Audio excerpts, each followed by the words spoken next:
Hey guys! Aku Damelia dan aku akan membuat belajar kamu jadi lebih mudah dan happy. Ayo subscribe.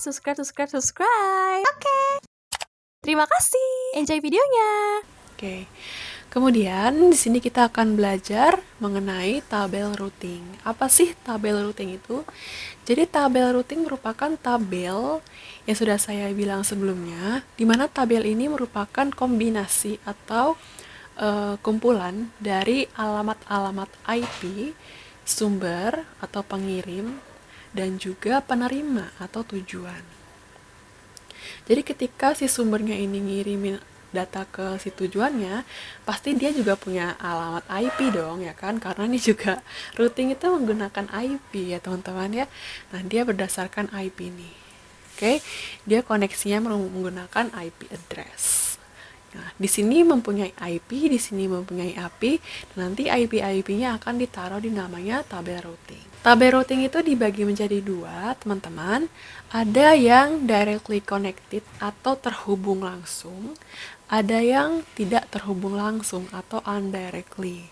Jadi yang dimaksud dengan directly connected atau terhubung langsung itu merupakan jaringan yang tujuannya itu terhubung langsung dengan si badan router teman-teman. Jadi dia terhubung langsung seperti ini misalnya gitu ya. Dimana kalau misalnya seperti ini merupakan directly connected. Dan exit interface-nya atau tujuannya itu sudah pasti satu tujuan, ya kan? Yaitu N0. Kalau misalnya ada router di sini, ini ada tujuan, ya kan dia kan terhubung langsung. Nah jadi dia tinggal menentukan, routernya tinggal menentukan yang akan kita bawa datanya itu ke port yang sebelah mana sih, port 1, port 2, atau port 3. Kalau seperti ini berarti konfigurasinya sederhana ya kan, jadi dia tinggal menentukan lewat port mana sesuai dengan posisi si pelanggannya itu. Nah, kalau yang tidak terhubung langsung berarti si pelanggannya dengan si badan routernya itu tidak terkoneksi langsung menggunakan port tertentu ya. Artinya dia melalui beberapa router-router baru dia sampai. Nah, di mana di sini dia harus melakukan atau mencari jalur yang terbaik. Kalau di sini dia sudah pasti menuju pelanggan, kalau di sini dia harus mencari jalur yang terbaiknya terlebih dahulu. Dalam menentukan jalur yang terbaik, di bagian yang kedua ini yang tidak terhubung langsung, dia menggunakan dua cara teman-teman. Yang pertama ini adalah manual ya, cara manual yang dilakukan oleh network administrator. Jadi ada orangnya yang ngatur-ngatur di command prompt gitu, bagaimana sih si proses routing ini terjadi. Nah, kalau misal yang kedua itu merupakan otomatis akan dilakukan dengan menggunakan algoritma. Ya, nanti kita akan bahas algoritmanya. Oke, sekarang kita bahas dulu yang bagian manual. Yang manual, teman-teman, itu bisa disebut juga dengan rute statis. Dan yang menggunakan algoritma tertentu yang langsung auto gitu, dia menggunakan rute dinamis. Nah, makanya awal-awal tadi saya menyebutkan ada dua jenis routing ya, ada statis dan dinamis, dimana inilah penjelasan statis dan dinamisnya. Rute yang statis yang sudah saya sebutkan sebelumnya, dia merupakan rute yang sifatnya itu statis karena dia langsung diatur sama network administrator ya. Artinya perjalanan routingnya itu akan dikontrol oleh si admin itu. Kelemahannya apa kalau misalnya kita menggunakan statis? Jadi sebelumnya kan kita telah mempelajari tabel routing ya teman-teman. Nih, di mana tabel routing itu kan terdiri atas sumber dan tujuan. Ketika sumber atau tujuannya itu berubah-berubah ya, misalnya dari sini ada perubahan gitu, maka yang menggunakan si rute statik dia akan memberitahu ke user lain akan perubahan tersebut. Jadi kalau misalnya ada perubahan, kasih tahu. Kalau ada perubahan, kasih tahu. Jadi tujuannya si rute statis ini, adminnya itu ngasih tahu ke user lain kalau misalnya ada perubahan pada tabel routing adalah untuk mengetahui apakah router A atau router B atau router C itu dipakai nggak sih gitu. Kalau misalnya nggak dipakai kan bisa dibuat mengirimin data gitu kan. Nah, dengan sifatnya si rute statis ini, ketika ada perubahan pada tabel routing harus di broadcast terus ke user-user lain, maka perjalanan atau routingnya itu bersifatnya tidak efektif ya teman-teman. Maka dari itu dikembangkan lagi lah namanya rute dinamis. Oke, nah sekarang kita akan membahas di mana sih rute statis itu terdapat. Jadi rute statis ini merupakan jenis routing yang digunakan pada stub network. Apa itu stub network? Jadi stub network adalah antara router, ya teman-teman, antara router dan usernya itu berada di dalam satu jaringan yang sama. Oke, artinya adalah dia berada dalam satu jaringan lokal yang sama. Misalnya adalah jaringan LAN. Oke, LAN ini biasanya digunakan pada satu gedung aja gitu kan. Nah, di mana satu gedung ini terdapat router. Di sini ada router-routernya, di mana router ini kan diatur oleh si admin tadi untuk jalur-jalur routingnya. Kemudian di sini ada usernya juga. Nah, koneksi-koneksi di sini diatur atau berjalan didasarkan oleh LAN, jaringan LAN atau jaringan yang bersifatnya stub network. Nah, jika jumlah usernya itu dalam satu jaringan LAN, misalnya masih sedikit ya, kayak misalnya 4 sampai 5 orang itu, pasti si adminnya masih bisa lah ya ngatur perjalanan routing-routing mereka. Tapi kalau misalnya usernya yaitu 20 orang atau lebih bahkan ya, bayangkan ketika mereka terjadi perubahan-perubahan pada tabel routing, pasti akan lebih sulit ya kan untuk si adminnya ngontrol 20 orang tersebut. Si rute statis ini dia juga bisa disebut dengan leaf node ya, atau daun ya, node-node yang berbentuk daun. Kenapa seperti itu? Karena di sini adalah koneksi antara satu jaringan saja, artinya sebelah sini aja nih. Ya, yang bagian sini yaitu namanya stub network, di mana ada satu router di sini akan mengontrol perjalanan routingnya si user-usernya. Karena itu seperti cabang-cabang daun gitulah ya. Jadi disebut juga dengan leaf node. Dan umumnya dia digunakan untuk koneksi yang end to end. Sekarang kita belajar bagaimana sih mengkonfigurasi rute statisnya ini ya. Nah, jadi si network administrator itu atau si adminnya ketika dia ingin mengkonfigurasi rute statis yang terdapat di dalam stub network itu, dia akan menggunakan perintah yang dinamakan dengan IP route. Oke? Jadi dia akan tulis di komennya yaitu IP route. Yang pertama ada perintahnya, di sini ditulis sama dia. Kemudian network atau subnet tujuannya ya, IP tujuannya. Kemudian subnet masknya ya di sini.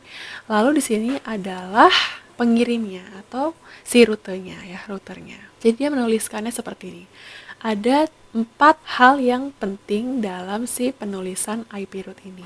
Oke, jadi perintahnya, kemudian tujuannya, subnet masknya, dan juga alamat IP dari router. Contohnya seperti ini teman-teman. Di sini terdapat jaringan stub network, di mana stub network ini sudah dibilang ya, dia seperti jaringan LAN. Kemudian di sini ada routernya.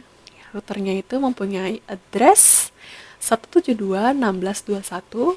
Lalu ada usernya di sini. Usernya mempunyai address juga, IP-nya yaitu 172.16.10. Jadi, untuk mengkonfigurasinya seperti yang telah kita omongin tadi, pertama-tama dia tulis dulu perintahnya, yaitu IP route.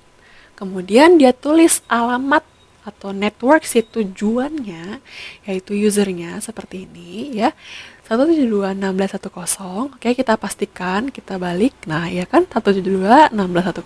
Kemudian dia akan menulis subnet masknya yaitu 255.255.255.0. Lalu yang terakhir adalah alamat IP pengirim atau si routernya ya. Dimana routernya ini 172.16.21.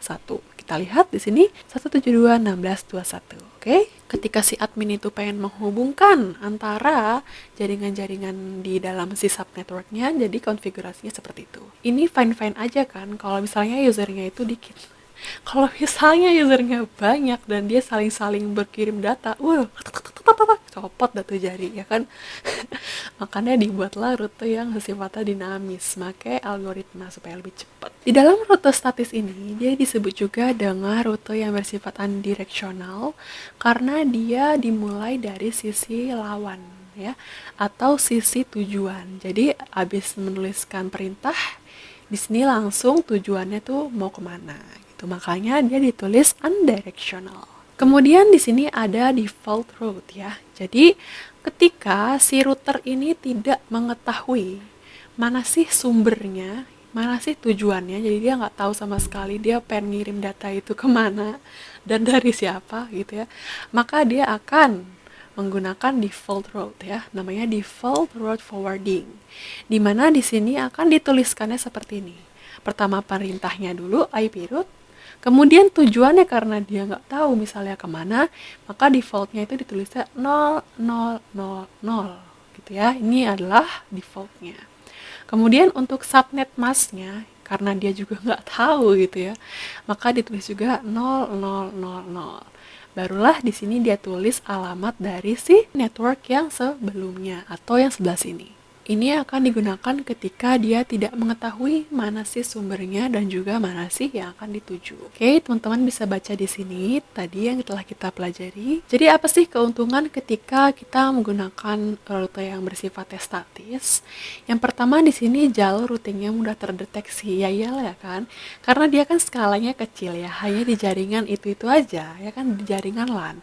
Dan juga usernya sedikit. Nah, maka dari itu jalurnya juga mudah dideteksi dong. Kayak misalnya kalian di kamar kalian nih. Di kamar kalian ada meja belajar, ada tempat tidur, ada lemari. Pasti kalau kalian pengen berpindah-pindah itu gampang kan, karena kan dalam satu ruangan yang sama. Jadi jalur untuk kalian jalan tuh mudah terdeteksi. Nah, analoginya seperti itu.